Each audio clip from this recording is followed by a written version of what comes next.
Hello everyone, welcome in Jaman Atras YouTube channel. Today I will teach you science का physics का part है, one part, तो जो आपके लिए बहुत ही हेल्पफुल रहने वाला है for competitive exam SSC, MTS and SSC 10+2 and railway group D etc exam, competitive exam. तो आइए स्टार्ट करते हैं। तो फिजिक्स का मीन्स भौतिक विज्ञान का पहला टॉपिक है मात्रक, जिसे हम बोलते हैं यूनिट। तो इस वीडियो को हम बीआई स्टूडेंट के हिसाब से ही बना रहे हैं, तो बाकी हमारे बीआई स्टूडेंट इसे सुन करके इसका लाभ उठा सकें।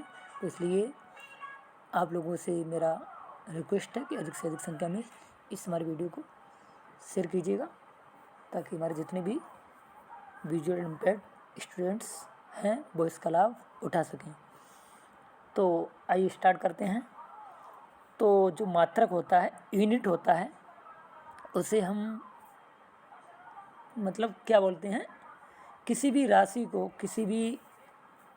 को मापने के लिए हम जिस का प्रयोग करते हैं उसे हम मात्रक बोलते हैं। किसी भी राशि को मेजरमेंट करने के लिए हम जिसका प्रयोग करते हैं उसे हम क्या बोलते हैं, मात्रक बोलते हैं। तो मात्रक जो होता है दो प्रकार का होता है। पहला मूल मात्रक, फंडामेंटल यूनिट। दूसरा होता है व्युत्पन्न मात्रक, डेरिव्ड यूनिट। तो इस तरह से एसआई पद्धति जो होता है, जिसे हम बोलते हैं इंटरनेशनल सिस्टम, एसआई पद्धति में मूल मात्रक की संख्या होती है 7। तो मूल मात्रक कितने होते हैं? 7। तो पहला है लंबाई। लंबाई का मात्रक होता है मीटर। लंबाई का एसआई मात्रक मीटर होता है, जिसे हम स्मॉल एम से डिनोट कर देते हैं। दूसरा आता है द्रव्यमान। तो द्रव्यमान का होता है किलोग्राम, एसआई मात्रक होता है किलोग्राम, इसे हम केजी से डिनोट करते हैं। तीसरा आता है समय। तो समय का जो एसआई मात्रक होता है सेकंड होता है, इसे हम एस से दर्शाते हैं। चौथा आता है ताप।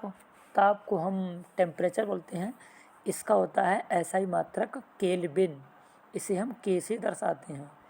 फिर आता है पांचवा विद्युत धारा, जिसे हम बोलते हैं इलेक्ट्रिक करंट, इसका एसआई मात्रक होता है एम्पियर, तो इसे हम ए से दर्शाते हैं। 6 नंबर पे आता है ज्योति तीव्रता, तो इसका होता है कैंडेला, तो कैंडेला को हम सीडी से लिखते हैं। 7वां आता है पदार्थ का परिमाण, तो इसे हम मोल से, इसका एसआई मात्रक मोल होता है और इसको मोल से ही डिनोट करते हैं। इसके बाद आते हैं संपूरक मात्रक होते हैं, वो हैं समतल कोण होता है उसका होता है रेडियन। समतल कोण का रेडियन होता है और घन कोण का स्टेरेडियन होता है। घन कोण का होता है स्टेरेडियन। इसके बाद व्युत्पन्न मात्रक वो होते हैं वे सभी मात्रक जो मूल मात्रकों की सहायता से व्यक्त किए जाते हैं, व्युत्पन्न मात्रक कहलाते हैं। इसके बाद आता है बहुत लंबी दूरियों को मापने के लिए हम प्रकाश वर्ष का प्रयोग करते हैं, अर्थात जो होता है प्रकाश वर्ष जो होता है दूरी का मात्रक होता है। प्रकाश वर्ष एक दूरी का मात्रक होता है। एक प्रकाश वर्ष इक्वल टू होता है 9.46 गुणा 10⁻15 मीटर होता है। 9.46 गुणा 10⁻15, 10⁻15 मीटर होता है। इसके बाद आता है दूरी मापने की सबसे बड़ी इकाई पारसेक होती है। दूरी मापने की सबसे बड़ी इकाई पारसेक होती है। तो एक पारसेक इक्वल टू होता है 3.26 प्रकाश वर्ष। तो अगर मीटर में बात करते हैं तो 3.08 गुणा 10⁻16 मीटर होता है। इसके बाद आता है कि बल की सीजीएस पद्धति में मात्रक डायन होता है और एसआई पद्धति में मात्रक न्यूटन होता है। 1 न्यूटन इक्वल टू होता है 10⁵ डायन। 1 न्यूटन इक्वल टू होता है 10⁵ डायन। कार्य की सीजीएस पद्धति में जो मात्रक होता है वो अर्ग होता है और एसआई पद्धति में मात्रक जूल होता है। 1 जूल इक्वल टू होता है 10⁻7 अर्ग, 10⁻7 अर्ग। तो किसी की पावर का मतलब होता है कि उसकी उतनी बार मल्टीप्लाई। जैसे क्या है 100 लिखा हुआ है तो इसे आप राइट कर सकते हो 10 × 10, तो ये 100 हो गया। तो इसे हम राइट कर सकते हैं, पावर से क्या होता है हमारा स्पेस और हमारा टाइम भी बच जाता है। तो इसे हम राइट कर सकते हैं 10⁻2।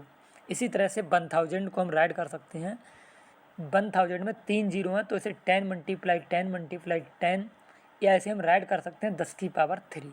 तो जितने जीरो हैं उतनी 10 की पावर लगा देते हैं। तो किसी का पावर का मतलब होता है उसकी मल्टीप्लाई उतनी बार ही होती है।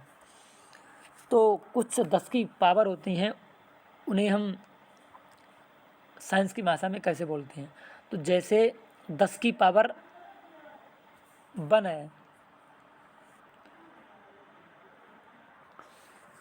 तो 10 की पावर 1 होता है उसे हम डेका बोलते हैं, 10 की पावर 1 को हम डेका बोलते हैं।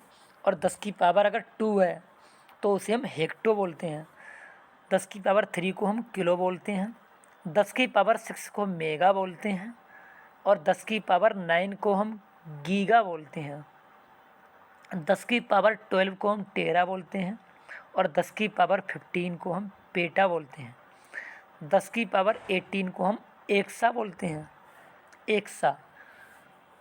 तो इसी का अपोजिट है अगर माइनस में पावर होती है।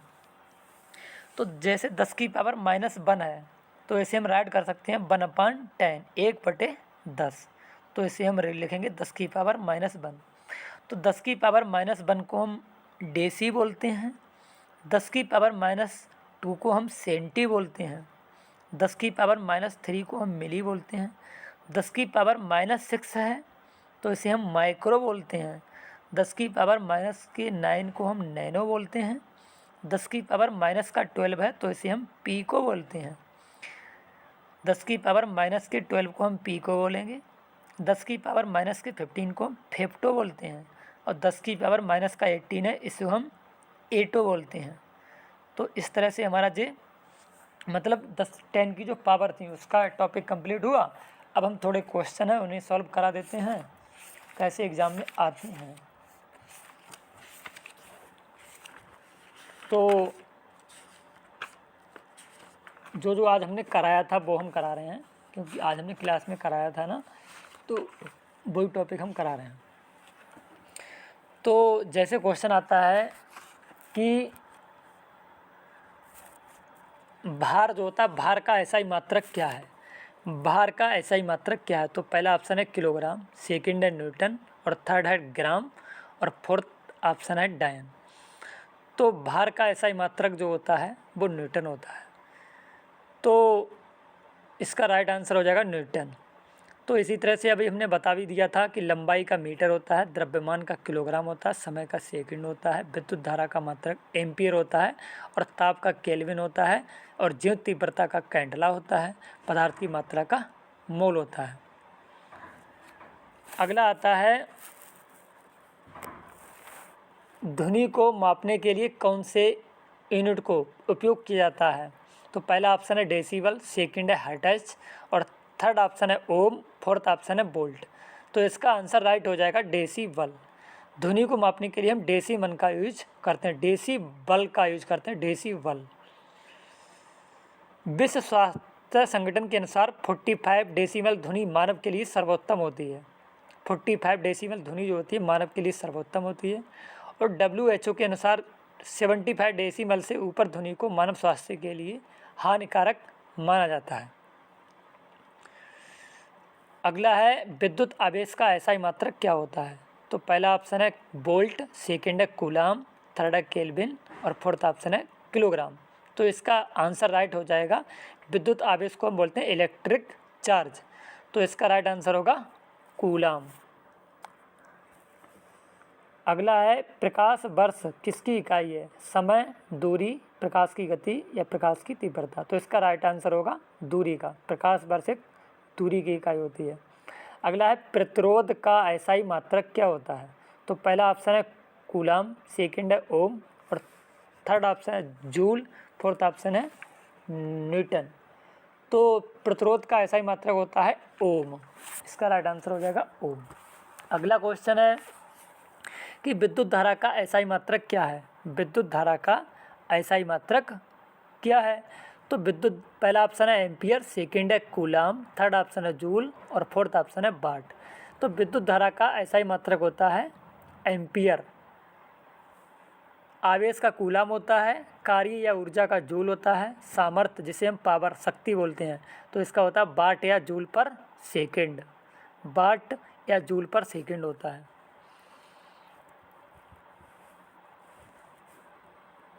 जो पावर होता है, शक्ति इक्वल टू होता है W/T। P फॉर पावर, शक्ति बराबर होता है कार्य बटे समय, W/T। तो इस शक्ति का मात्रक वाट या जूल पर सेकंड होता है।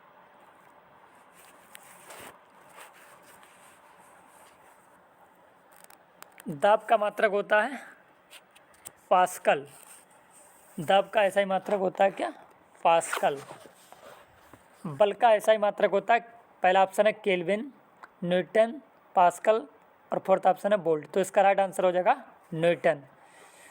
ताप का केल्विन होता है, बल का न्यूटन होता है, दाब का पास्कल होता है, विद्युत धारा का एम्पियर होता है। विस्थापन का ऐसा ही मात्रक क्या है। मीटर, किलोमीटर, सेंटीमीटर, मीटर पर सेकंड। तो इसका राइट आंसर हो जाएगा मीटर। अगला है विभवांतर का ऐसा ही मात्रक होता है कूलाम, जूल, वोल्ट या वाट। तो इसका राइट आंसर होगा ऑप्शन थर्ड वोल्ट। अगला है क्वेश्चन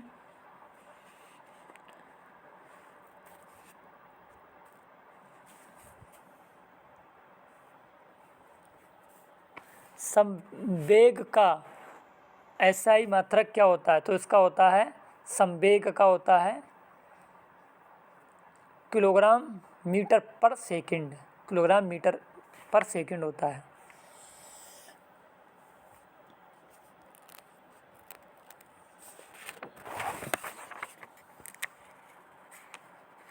इसके बाद आता है एक हॉर्स पावर जो होता है उसमें होते हैं 746 वाट होते हैं। कितने, 746 वाट।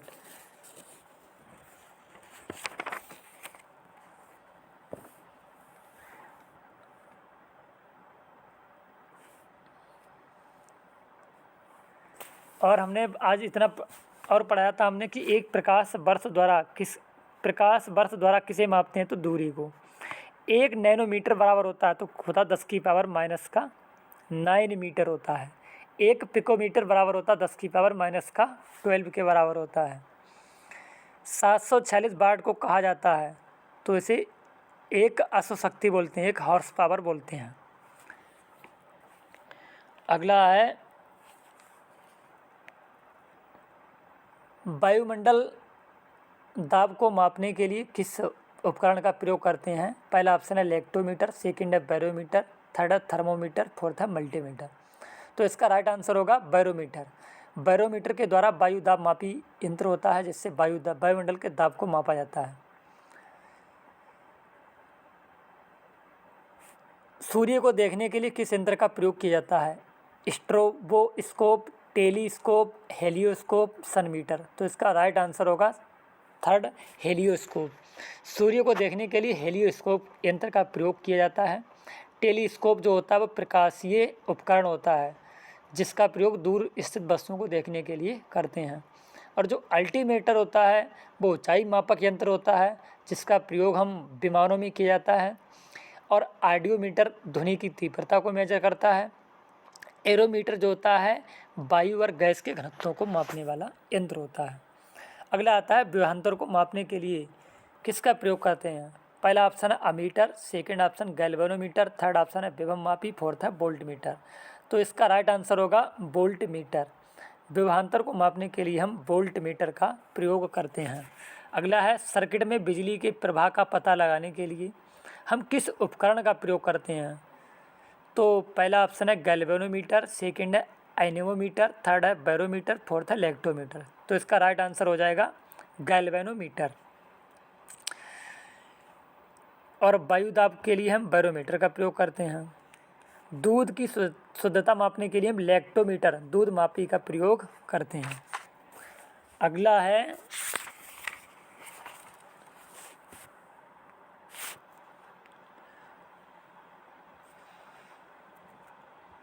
और विद्युत धारा को मापने के लिए हम अमीटर का प्रयोग करते हैं। अगला आता है कि ओडोमीटर का एक ऐसा उपकरण है जिसका प्रयोग गाड़ियों में मापने के लिए किया जाता है। तो गाड़ी में क्या करते हैं, ओडोमीटर की सहायता से हम दूरी को मेजर करते हैं। ओडोमीटर एक ऐसा उपकरण है जिसका प्रयोग गाड़ियों में दूरी मापने के लिए किया जाता है। एक होता है उसमें स्पीडोमीटर, जिसका प्रयोग करते हैं गति, स्पीड को मापने के लिए हम करते हैं, ठीक है। और एक होता है रेक्टर पैमाना। तो रेक्टर पैमाना की हेल्प से हम भूकंप को मेजर करते हैं। एक आता है पानी के अंदर की वस्तुओं का पता लगाने के लिए हम किस यंत्र का प्रयोग करते हैं। तो पानी के अंदर वस्तुओं का पता लगाने के लिए हम, पहला ऑप्शन है लेजर, सेकंड है रडार, थर्ड ऑप्शन है सोनार और फोर्थ ऑप्शन है स्कूबा। तो सोनार का यूज करते हैं। इसका प्रयोग पानी के अंदर वस्तुओं का पता लगाने में किया जाता है। ये क्या करता है, साउंड नेविगेशन एंड रैंगिंग का संक्षिप्त रूप होता है। इसमें अल्ट्रासोनिक वेव्स जो होती हैं जनरेटर द्वारा पानी के अंदर भेजे जाते हैं और जो वस्तुओं से टकरा कर परावर्तित होते हैं और जनरेटर के रिसीवर द्वारा रिसीव कर लिए जाते हैं, जिससे क्या होता है, पानी के अंदर वस्तु की स्थिति का पता चल जाता है। एक आता है लेजर। जो लेजर होता है इसकी खोज अमेरिकी वैज्ञानिक टी.एस. मेमन ने 1960 में की थी। एक light amplification by stimulated emission of radiation का संक्षिप्त रूप होता है। इसका प्रयोग जो होता है शल्य चिकित्सा में, धातुओं को जोड़ने व काटने में, युद्ध में दुश्मनों के हथियार नष्ट करने में करते हैं लेजर का प्रयोग। एक होता है रडार। तो रडार जो होता है एक रेडियो डिटेक्शन एंड रैंकिंग का संक्षिप्त रूप होता है। एक प्रतिध्वनि के सिद्धांत पर कार्य करता है। इसकी सहायता से वायुयान की दिशा व ऊंचाई को ज्ञात किया जाता है।